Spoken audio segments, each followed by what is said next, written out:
Moving forward in the show, this is a topic that is so timely, so important, with baby boomers aging and their parents aging. We have a tremendous issue about what to do with our parents. And a book has just been released, When Your Parent Moves In, Every Adult Child's Guide to Living with an Aging Parent, written by David Horgan and Shira Block. David is in studio with me, and I'm so thrilled, David, to have you here because this is such a timely topic. When you speak with people of your age group, a lot of us are all kind of dealing with this at this moment.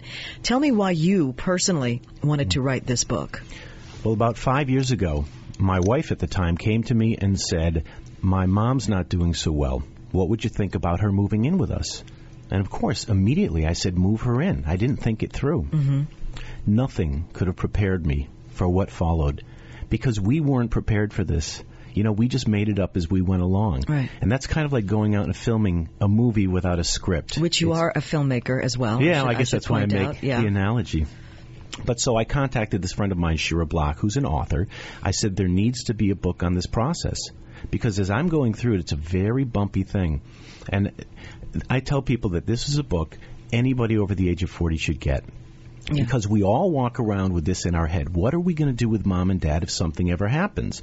Well, if worse comes to worse, I'll move them in. We think it's a simple thing. We think it'll be fluid, but it ends up being very difficult. Well, the very first question, being in New York and we have limited space, where do you put them? And there are a lot of adults with children or without that live in a small, less than 1,000 square foot apartment. Right. Where does mom or dad or both go? Yeah, and it's just like when you have a roommate and you figure you'll have your room and that's going to be fine, and they think maybe mom or dad will stay confined to the room a majority of the time so that you maintain your privacy. And this is not the case. So, as you went through the process and you said very generously, come on into is it a house in which you lived? Yes. What we did is built an extension onto the house so that she would have her own apartment, and we figured she'd have her place and we'd have ours. And you need to know, my mother-in-law, she's deceased, but she was a very warm, compassionate woman. Kind of like the original Mrs. Butterworth's. Right. Very nice, very friendly. But when you bring these lifestyles together, there's always going to be difficulty if you don't plan things out. When did you realize, David, after you went through the time, the energy, the expense of creating the extension, and then mom moves in, when did you realize, I did not know it was going to be like this? How soon after? It was actually sooner than before the extension was built. The first night that I came home, and this is when Grandma was just living in a bedroom in the house, because that's how most people start this process. I came home, and these two giant cats are running around the house, flopping up and down. My son is allergic. He starts sneezing. My wife starts sneezing. And I realize that she had these giant cats. I didn't even think about that. So right away, there was a change to our lifestyle. Right away, there was a difficult situation that nobody knew how to deal with. You can't say to her, look, you got to get rid of your cats. Right. So I just poured myself a large glass of wine. I went upstairs, and I said, I might have made a very big mistake. But you had to continue with this process, obviously. Well, what were your choices at that point? In the material surrounding when your parent moves in, the information is pretty staggering. 3.6 million parents live with their adult children. This is according to the U.S. Census Bureau. That's right. And the baby boomer population is nearing retirement themselves. Wow, it's a powder keg here, what to do with our aging parents. And of course, luckily, happily, people are living much longer.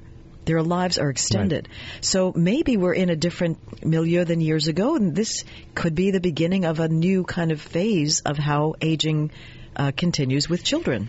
They're calling it a silver tsunami. There are more elderly coming into the marketplace in terms of living and assisted living than there are facilities to take care of them. So you're going to see so many more parents moving in with their kids. Also for financial reasons. Right. A lot of kids can't really afford the penthouse anymore. They can't afford the place where they're living. They figure this is a great solution. They will move in, or having the parent move in. They figure, look, there's a financial gain to this. We put a quiz in when your parent moves in, and it's a moving in quiz. You go through all these questions to find out if you're doing this for the right reason. So a lot of people don't do it for the right reason. Can we go through some of those questions? Yeah. I don't have the book in front of me. I do. Although I've got a digital form. It was just released. You're very snappy. Well, it was released as an iPad and as a Nook, so you can really get it everywhere. But the nice thing about the quiz is it asks the questions that you really should consider before you move a parent in. Let's see if we can find something here. As sad as it is, the move may be short-term because of Dad's health. So in the back of someone's mind, they think this is just temporary. With modern medical science, we found some people who you thought were going to live for 2 years live for another 15. Did people think that through financially? A lot of times they haven't. This could be a big change for us, but at least we'll have a live-in babysitter. This is one of the biggest mistakes. It doesn't work that way. No, I came home one day, and my mother-in-law was asleep on the couch, and the gas burners were going while the children were running around. This is the kind of situation where if someone is not ready, they expect the unexpected. If they're not ready for this kind of thing, you have a tendency to freak out. Not only was she not really fit to be a live-in babysitter, but we had a concern there, a situation that I had to address. And what it ended up doing was always putting my wife in the middle. So you can see how this dynamics gets very complex. Absolutely. Yeah. Well, there are so many stumbling blocks and issues getting ready for this, but are there happy outcomes too? Oh, yeah. Are there ways to navigate this so that what the book is all about? Exactly. So that people are thinking this through in advance, thinking about as you went through it, planning things out. Yeah, all the stumbling blocks. How can this work?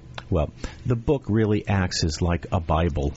When I talked to Shira about how we would construct it, I said we need to create the when your parent moves in version of what to expect when you're expecting. Right. I wanted to really cover everything soup to nuts, and I was living it.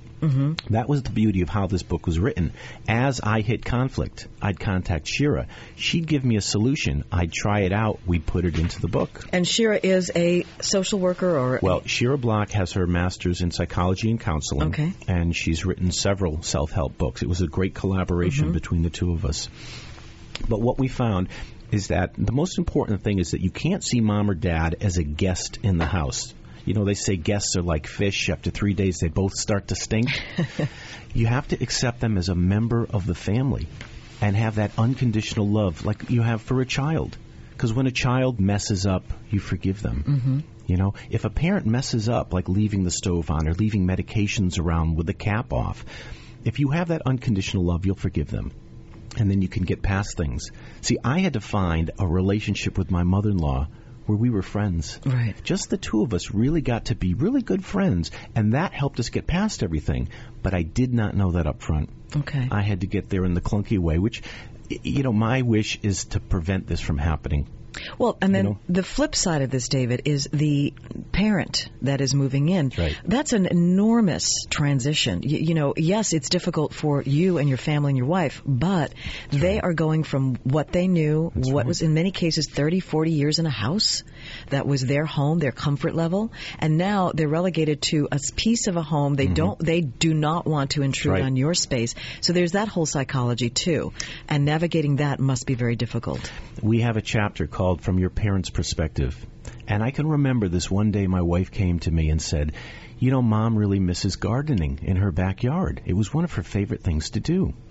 So I went upstairs and I typed up this deed to our backyard. And I deeded it to her. I said, you now own the backyard. Tears came to her eyes. And there was this moment between us, you know, where she understood that I knew what she was going through. And I really, you know, I got in touch with what was happening in her life. It's the tendency to just think, what's happening to me? What's going on with my family, and not looking at it from their perspective. Well, have you done any research? I'm sure you have, because I know that you would. As to this kind of topic that's out there, is there